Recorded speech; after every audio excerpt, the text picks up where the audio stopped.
Mart je mjesec buđenja, bliži se proljeće i svi mi povrtlari jedva čekamo ljepše dane da krenemo sa pripremama za novu sezonu. Iako ja često koristim izraz nova sezona, mnogima od nas uzgoj nikada ne prestaje jer i tokom zime uzgajamo i beremo obilje plodova. Iskusni poljoprivrednici znaju šta treba da rade u martu, ali mladi i početnici, kao i amateri koji se za kućne potrebe bave ovim poslom, često su u nedoumici šta je to što bi mogli sada da rade. Većina povrtlara koji imaju plastenike i neke zaštićene prostore su već posijali, pa čak i presadili svoje povrtnice u veće posude, čuvajući ih i uzgajajući za presađivanje u plastenike ili na otvoreno kada za to dođe vrijeme. Naravno, sve to ovisi o vremenskim uslovima, pa će te radnje još malo pričekati. Ipak postoji mnogo drugih poslova kojima je sada vrijeme i postoji čak nekolicina biljaka koje se mogu, a neke i moraju, sada sijati.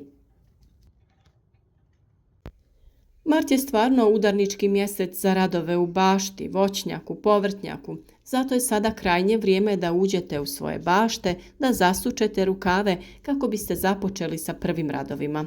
Vjerujem da su mnogi od vas to jedva dočekali. Mart je idealan mjesec za pripremu zemljišta za sadnju. Možete da zemljište okopate motikom, ašovom ili sa nekom manjom vrtnom mehanizacijom poput freze. Sve zavisi kog tipa je zemljište, odnosno njegova zbijenost. Ukoliko je površina veća, naravno da preporučujemo da to učinite nekim poljoprivrednim mašinama. Prije okopavanja trebalo bi da stavite tanak sloj zrelog stajnjaka, onda prekopate ili ga nakon okopavanja obogatite mineralnim hranjivima. Priprema tla je vrlo važna, pa za svaku biljku imate poseban video na našem kanalu u kojem detaljno objašnjavamo postupak njenog uzgoja kao i predsjetvenu pripremu tla. Hranjivo koje mi najčešće koristimo je stajnjak, koji je mnogima nažalost nedostupan. Možete sami da napravite humus ili kompost od ostataka biljaka, te to da koristite prilikom obogaćivanja tla. A tu je i pepeo koji odgovara mnogim biljkama jer daje potrebne količine fosfora i kalija, pa njega posipamo po tlu prije sjetve i sadnje. Mart je idealan mjesec za pripremu rasada sezonskog povrća kao što su brokula, karfiol, kupus, krastavci, paradajz, paprika, lubenica, dinja i patliđan. Ukoliko niste uspjeli sačuvati sjeme od prošle sezone uzgoja, možete sjeme pronaći u poljoprivrednim apotekama, ali i u raznim vrtnim centrima. Za uzgoj presadnica treba da pripremite stare gajbice ili sandučiće sa supstratom. Naravno, možete da koristite i za to namjenske stiropole ili plastične kontejnere u kojima je dosta lakše uzgajati rasad. Nakon što ste to uradili, rasporedite sjeme i blago ga prekrijte zemljom. Zalijevajte ga i ostavite na osunčanom i toplom mjestu dok ne proklija. Puno smo u posljednje vrijeme pričali o idealnim uslovima klijanja sjemena, pa svi koji nas redovno prate to sve već znaju. Vrlo je bitna svjetlost i toplota, po mogućnosti bez velikih oscilacija u temperaturi. Ukoliko želite za vaše biljke osigurati idealne uslove i pripremiti klijalište kao mi, link za postupak staviti ćemo u opisu ovog videa. Većina ovih biljaka koje se sada mogu sijati su otpornije i klijaju i na nižim temperaturama. Ukoliko nemate plastenik ili staklenik, posude, odnosno gajbe, možete pokriti nekim staklenim ili plastičnim zvonom, pa čak i providnom folijom ili celofanom. Ovo je veoma bitno jer na taj način obezbjeđujete veću vlažnost i toplotu radi boljeg i bržeg klijanja. Ukoliko se odlučite za ovu alternativu, što češće provjetravajte, pošto ovakvi uslovi pogoduju razvoju patogenih organizama. To znači da redovno morate podizati pokrov, pustiti unutra svjež zrak i redovno zalijevati mlakom vodom. Iako smo mi većinu toga već posijali u bašti, naravno jer su vremenski uslovi to dozvoljavali, a sunce nas mamilo van. Mart je pravi mjesec za odraditi ove poslove. Polovinom februara mi smo posadili bijeli i crveni luk, krompir, posijali grašak i mrkvu. Temperature danju idu preko 15 stepeni, što dovoljno zagrije zemlju koja se ni noću nešto previše ne ohladi, s obzirom da su noćne temperature iznad 5 stepeni.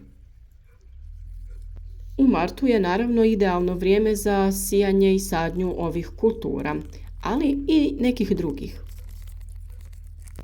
U prvom dijelu možete da posijete špinat, blitvu, luk, mrkvu, grašak, celer i salatu.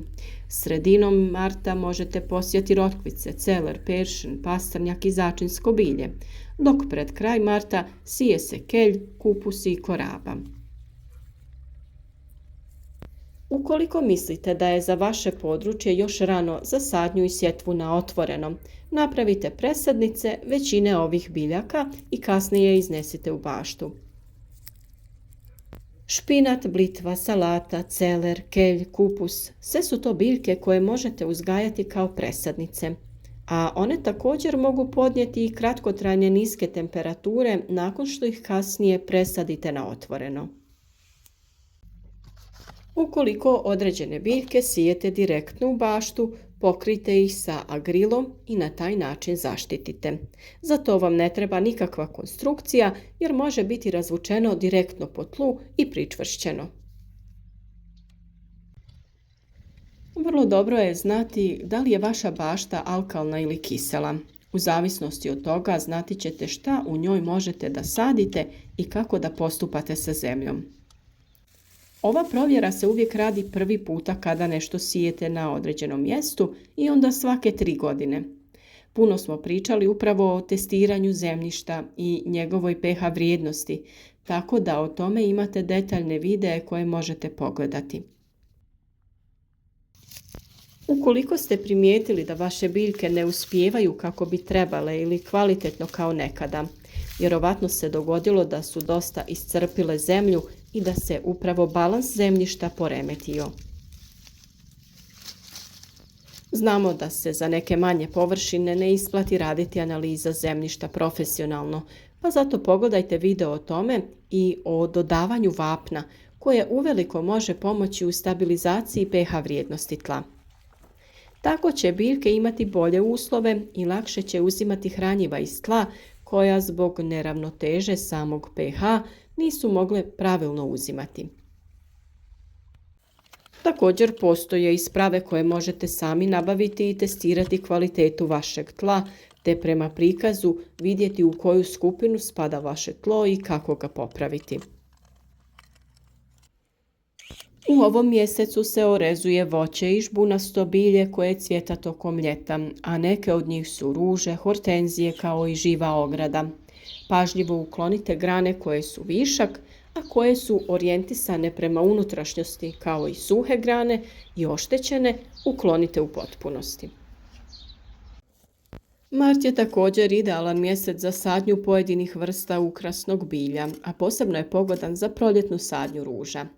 Još nije kasno ni da posadite voćke, ali pod uslovom da zemlja nije smrznuta i previše vlažna. Oko stabala starih voćaka još uvijek možete da dodate stajnjak ili kompost. Na ovaj način ćete održati veću plodnost zemlje, suzbiti korove i omogućiti duže zadržavanje vlage. Sada je dobro vrijeme i da krenete sa pripremom komposta. Kompostiranje je savršen način za recikliranje sveg biljnog otpada, kao i određenih ostataka iz kuće. Za uzvrat dobivate idealno hranjivo. Uskoro će ta gomilica pretvoriti se u kvalitetan kompost, a detaljan postupak pripreme tog kompostišta naravno da imate na našem kanalu. Mi se svakako radujemo novoj sezoni i prirodi u kojoj je sve zeleno, lijepo i ispunjeno. Radujemo se novim saznanjima, isprobavanju novih povrtlarskih metoda i naravno izradi novih video sadržaja koje nesebično dijelimo sa vama, u nadi da ćemo nekome biti od pomoći ili nekoga potaknuti na pustolovinu povrtlarstva. Svima vam želimo uspješnu sezonu, povoljne vremenske uslove, zdravlje i volju za radom. A ukoliko želite, družite se s nama i na našoj Facebook stranici gdje svi zajedno razmjenjujemo iskustva, pričamo o različitim temama. Slobodno nam se pridružite, pišite objave, stavljajte slike vaših vrtova i bašti. Na taj način pokušavamo pokazati i mladima kako je povrtlarstvo jedna zanimljiva aktivnost koja liječi i dušu i tijelo. Nakon napornog dana na poslu, jako je lijepo otići u prirodu, u vaš voćnjak ili vrt i kretati se, odmarati misli, pa na kraju samo sjesti i opustiti se. Hvala vam svima što nas pratite iz svih zemalja svijeta i šaljemo vam svima lijepe pozdrave.